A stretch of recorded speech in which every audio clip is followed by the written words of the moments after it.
They said it had never happened before on live television. A defendant walking into Judge Judy's courtroom and trying to have the judge herself fired. But that morning, under the bright studio lights, the impossible became real. Karen stood there, a middle-aged woman in an expensive beige jacket and a smirk that could slice through glass. Her voice cracked through the room like a siren. "This show is a disgrace," she shouted. "I want this woman removed right now." The audience froze. Even the bailiff, so used to the chaos of small claims drama, stopped mid-step. And Judge Judy's expression? It didn't flicker. Not even once. Before we dive into this incredible case, tell me in the comments where you're watching from. I love seeing where my viewers are around the world. And don't forget to hit that subscribe button so you never miss more unbelievable cases like this one. Now sit back, relax, and enjoy the video. Judy leaned back slightly in her chair, her eyes locking on Karen with a calm so sharp it felt colder than anger. "Removed?" she said softly, her voice steady but carrying like thunder. "You're in my courtroom, madam. The only person being removed today is whoever forgets that," the audience murmured, sensing something rare. Judge Judy wasn't just defending her bench, she was defending the integrity of justice itself. Karen didn't back down. She slammed a folder on the plaintiff's table. "I have complaints filed." "I know people at the network," she barked. "If this court had a real system, someone would hold you accountable." She jabbed a finger toward Judy, trembling with a mix of arrogance and fear. For the first time in years, the courtroom cameras caught something that didn't look staged. A real confrontation that wasn't about money, but about pride. Judge Judy slowly removed her glasses and folded her hands. The silence grew so tight you could hear the hum of the lights overhead. "Mrs. Parker," she said, her tone precise and surgical. "You walked in here thinking this show would bend to your will. But you forgot one thing." Judy paused, her eyes narrowing. "When justice is real, no producer, no complaint, and no tantrum can fire it." Karen froze, her mouth opening but no sound coming out. The audience shifted, realizing this wasn't an episode anymore, this was history. Judy reached for the phone beside her bench, her voice calm but final.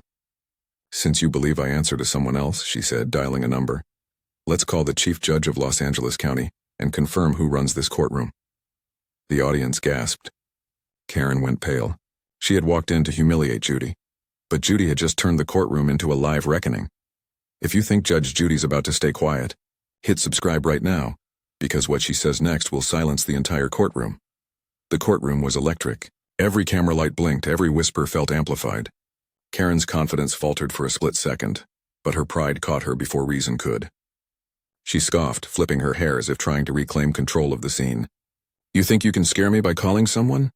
she said, her voice trembling under the weight of forced arrogance. "I know the Chief Judge, he's a friend of mine." The lie cracked in her throat like glass. Judge Judy didn't answer right away. She waited, just long enough for the silence to choke Karen's bravado. Then she leaned forward, elbows resting on the bench, voice calm and sharp. "Then you won't mind if I put him on speaker," she said. The audience erupted in gasps and nervous laughter. Judy's hand hovered over the phone, but she didn't dial yet. Instead, she studied Karen the way a surgeon studies a patient before the first incision. "Tell me," Judy said, her tone slicing through the air. "What made you believe this courtroom was your stage? Did someone tell you that tantrums make truth louder?" Karen tried to respond, but Judy's question cut through her interruption. "You see, this is the problem with pride. It always mistakes a microphone for a megaphone." The crowd murmured. Even the cameraman had forgotten to blink. Karen grabbed her papers, waving them in the air. "This show is rigged. You humiliate people for entertainment. I have every right to call for your removal," she screamed, her voice cracking under the pressure. Judy's lips pressed together. There was no anger, only a controlled quiet that made her next words echo twice as loud. "You came here to win a case," Judy said, "but you're losing your dignity instead." For a moment, even Karen stopped. She opened her mouth to speak, but all that came out was silence. Her arrogance was peeling away in front of millions. The bailiff stepped forward, subtly ready, his presence heavy but quiet. Judy gestured for him to stop. She didn't need force. Her words were enough. Then Judy did something unexpected. She smiled. "You know, I've met your type before," she said. "People who believe rules exist to be bent, as long as they're the ones doing the bending." Karen blinked, uncertain if this was still about her or something bigger. "You call it fairness when it benefits you and corruption when it doesn't. But justice, Mrs. Parker, doesn't check your politics before it stands its ground." Karen's face flushed. Her voice fell into a whisper. "You can't talk to me like that." "I just did," Judy replied. The audience burst into stunned laughter, half disbelief, half relief. The tension snapped, but the moment didn't lose its edge. Judy finally picked up the phone. The weight of that gesture turned the air to glass. "Bailiff," she said, "get me the chief judge's office." Karen's bravado drained out of her like water from a cracked vase. "You're not really doing this on air, are you?" she whispered, stepping back. Judy didn't even glance her way. "This is your request, isn't it?" Judy said, her eyes fixed on the phone as it began to ring. "You wanted accountability. Let's give you all of it." The phone clicked. A voice answered on the other end, low and formal. "Chief Judge Hamilton speaking." The courtroom turned into a vacuum of silence. Even the hum of the air conditioner felt distant. Judy's tone didn't change. Steady, calm, composed. "Good morning, Chief Judge. This is Judith Sheindlin. I have a woman here who believes she can fire me from my courtroom.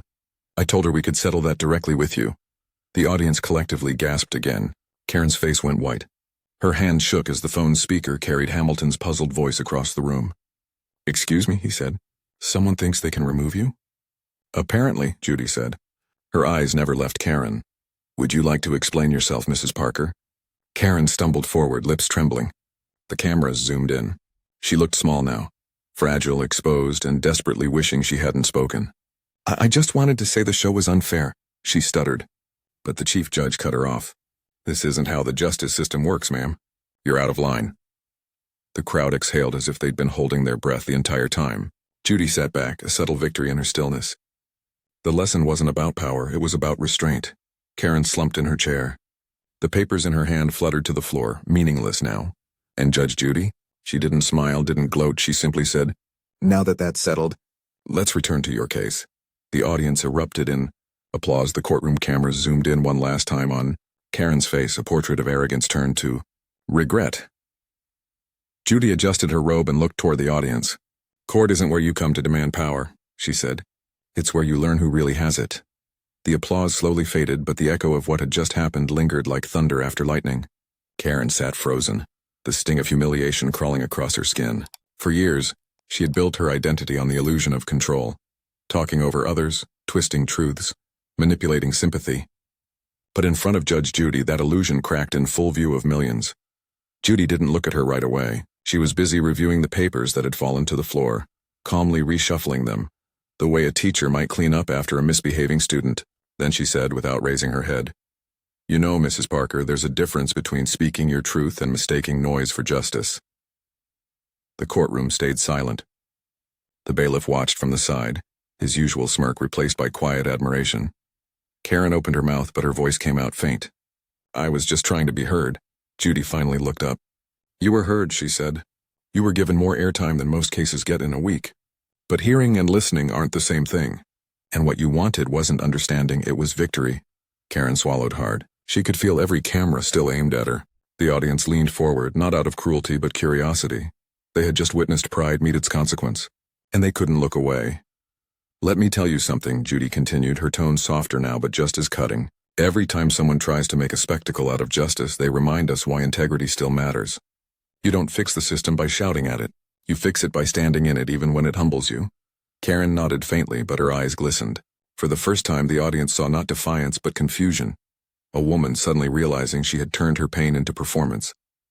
Judy signed the case file and handed it to the bailiff. "Dismissed," she said firmly. But before the gavel fell, she looked straight into the camera.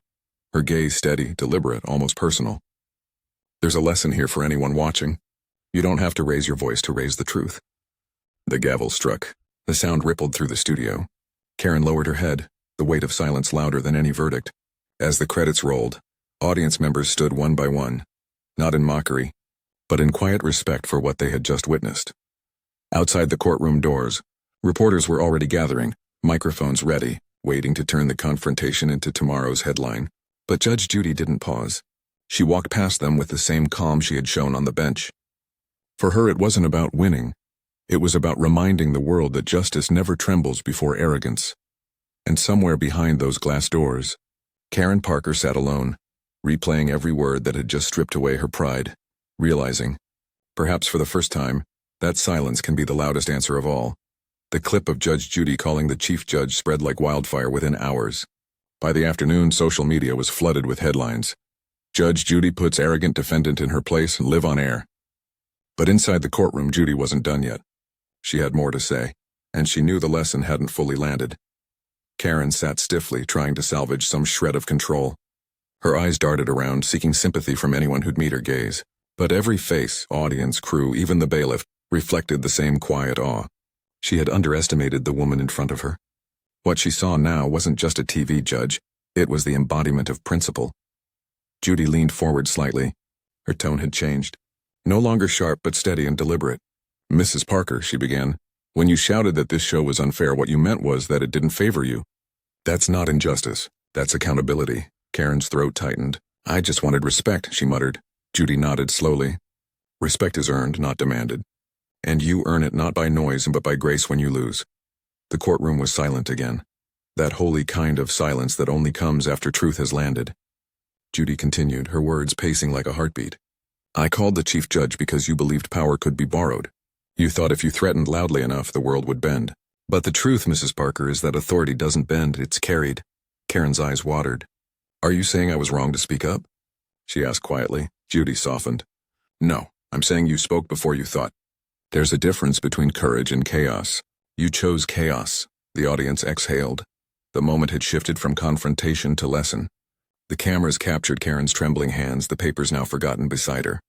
She wasn't the villain anymore, just human. The kind that makes mistakes on camera and can't edit them out. Judge Judy reached for the case file again, but this time her tone gentled. "The world doesn't need more loud people," she said. "It needs steady ones. People who can speak the truth without screaming it." She paused, glancing at the audience. "And sometimes the ones who scream the loudest are simply asking to be seen." Karen blinked, a tear finally spilling. "I didn't mean to," she started. But Judy lifted a hand, stopping her with quiet authority. "I know," she said. "But now you've been seen for the wrong reason. What matters is what you do after that." For a long moment, Judy said nothing. The silence stretched until even the cameras seemed to hum softer.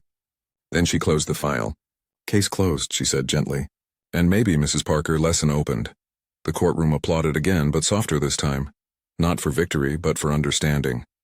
Karen wiped her face, whispering something to herself. Maybe it was apology. Maybe it was relief. Judy stood, gathering her robe, and turned toward the crowd. "Let this be a reminder," she said, voice echoing with purpose. "The law isn't about power. It's about order. And order starts when we stop mistaking pride for principle. If you believe respect still matters, comment 'respect matters' below, because the next moment in this courtroom will change how everyone sees Judge Judy forever." The next morning, headlines dominated every screen. Clips of the courtroom confrontation looped endlessly. Judge Judy's calm defiance, the phone call, the silence that followed. But beyond the viral noise, something deeper had shifted. People weren't just talking about entertainment. They were talking about dignity. Karen Parker woke up to hundreds of messages, some mocking, some sympathetic, but most filled with one line: "You picked the wrong judge." Her name had become a lesson. Every time she refreshed her phone, a new clip of her trembling voice or Judy's steady reply flooded her feed. She shut it off, but the echo of Judy's words, "Respect is earned, not demanded," stayed in her mind like an unanswered prayer.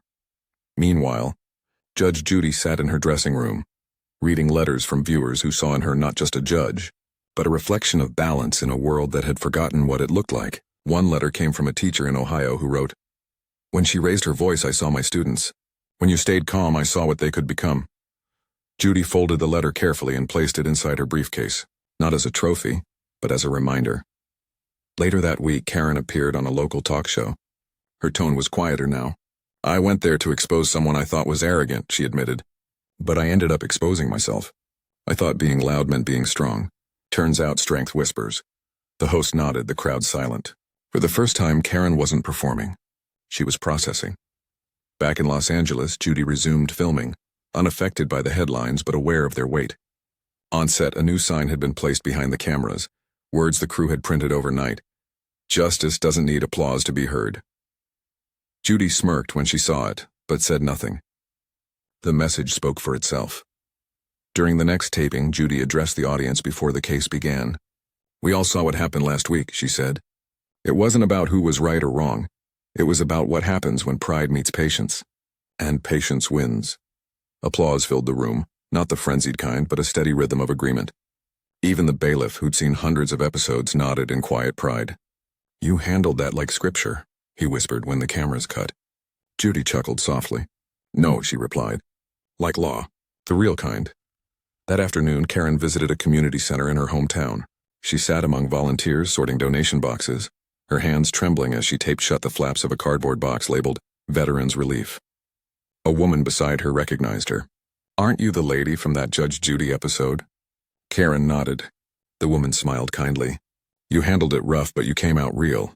That counts for something." Karen smiled faintly, a humility in her eyes that hadn't been there before. For the first time, she wasn't running from her reflection. She was learning from it.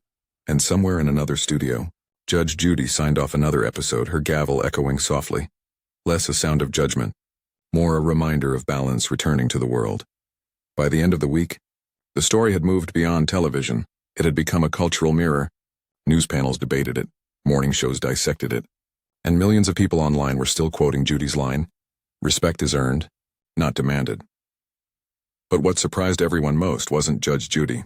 It was Karen. She hadn't disappeared the way most people do after public humiliation. Instead, she started showing up. At charity drives, food banks, even a mentorship program for women rebuilding their lives after mistakes. When a local reporter caught up with her at one of these events, Karen didn't run from the microphone. She just smiled faintly. "I used to think loudness meant strength," she said. "Now I know quiet people can move mountains too." Her words went viral again, but this time not as ridicule. People began calling it the Karen turnaround. The same internet that mocked her was now watching her evolve in real time. She started using her platform to speak about accountability, empathy, and what she called the discipline of listening. Meanwhile, on Judge Judy's set, the energy was different. Crew members spoke with a renewed sense of purpose, knowing that what happened that day wasn't just television. It was testimony. Judy moved through her schedule like clockwork, as sharp and focused as ever. But even she couldn't ignore how far the moment had rippled. A week later, during a break between cases, she received a call from Chief Judge Hamilton, the same man she had put on speaker in front of millions. Judge Scheindlin, his deep voice came through, carrying the faintest smile. "That was quite the civics lesson you gave America." Judy chuckled softly. "I didn't mean for it to become one. I just refused to let arrogance dress itself up as justice," Hamilton laughed. "You may have reminded the whole country why we wear these robes. Not for power, but for service." Judy leaned back, her expression thoughtful. Then maybe the chaos was worth it. Later that evening, Judy's producer entered her office with a handful of fan mail. "You've been called a hero, a mentor, and a legend in the past week," he said with a grin. "Even Karen's been writing back to people. She thanked you publicly." Judy raised an eyebrow. "Thanked me?" He nodded. "Said you held a mirror up to her life, and for the first time she didn't look away." Judy exhaled slowly, her usual wit replaced by quiet reflection. Then maybe she finally understands that a courtroom isn't where you fight the truth. It's where you face it. The following Monday, Judy returned to filming. The bailiff, standing by with his usual grin, whispered, "Ready for another viral moment, Your Honor?" Judy smirked. "Let's hope this one's just about the law." But the energy that day was different, richer, quieter, wiser. When the next plaintiff walked in, trembling with nerves, Judy smiled kindly and said, "Don't worry, dear. We've all had our lessons lately." That episode aired 3 days later, and viewers noticed something new. Judy wasn't softer, she was steadier. Every word carried the weight of what the world had witnessed. When the credits rolled, she didn't need a moral speech. Her silence said enough. Meanwhile, Karen found herself receiving messages from strangers thanking her for owning up instead of hiding. She started mentoring young women who'd faced public backlash, helping them rebuild their lives. The irony wasn't lost on her. The woman who tried to fire Judge Judy is now teaching accountability, one magazine headline read. But for once, Karen didn't mind the irony. She laughed at it. One evening, she wrote an email addressed to Judge Judy herself. She didn't know if it would ever be read, but she typed it anyway. "You didn't embarrass me. You freed me. You made me realize that fighting authority isn't rebellion. It's sometimes insecurity dressed as pride. I'm sorry and thank you." She hit send, closed her laptop, and smiled for the first time in weeks.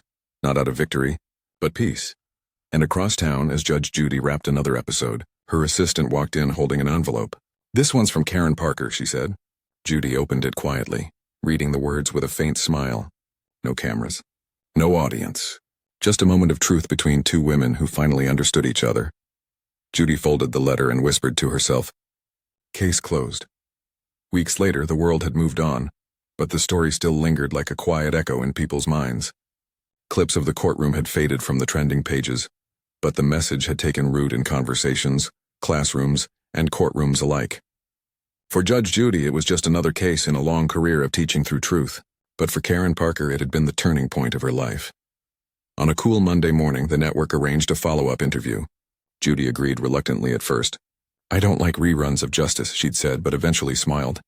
"Maybe this one's worth it." The interview opened with footage of that famous moment. The phone call, the silence, the gavel. Then the camera returned to the present, where Judy sat composed, her usual robe replaced by a soft gray suit. She looked directly at the interviewer and said, "That day wasn't about embarrassment. It was about reflection. Everyone deserves a chance to grow, if they're brave enough to face the truth." Halfway through the broadcast, the interviewer revealed a surprise. Karen had joined the conversation remotely. For a second, Judy's eyes softened, though her tone remained steady. "Mrs. Parker," she said, "I hope the world's treated you fairly since our last encounter." Karen smiled faintly through the screen. "It has, Your Honor, because I stopped fighting the world and started fixing myself." The audience applauded softly. It wasn't sensationalism anymore, it was closure. Karen continued, "You taught me something I didn't even know I needed to learn. I thought winning an argument meant proving I was right. But now I know it means learning when to listen." Judy nodded. "Listening is the hardest thing people never practice," she said. "But when you do, it changes the sound of everything around you." The interviewer looked between them, realizing the moment was no longer about controversy but connection. Two women, once divided by pride and perception, now mirrored each other's strength in different ways. When the cameras shut off, Judy leaned toward the crew and said quietly, "That's the first time a courtroom taught me something back." The producer smiled, knowing the world would feel that line long after the show ended. As the credits rolled, Judy's voice returned one last time in narration. "In the end, justice isn't about punishment, it's about perspective. And sometimes the verdict we fear most is the one we deliver to ourselves." If Judge Judy's strength and grace inspired you today, hit subscribe and share this story. Because real authority isn't loud, it's lasting.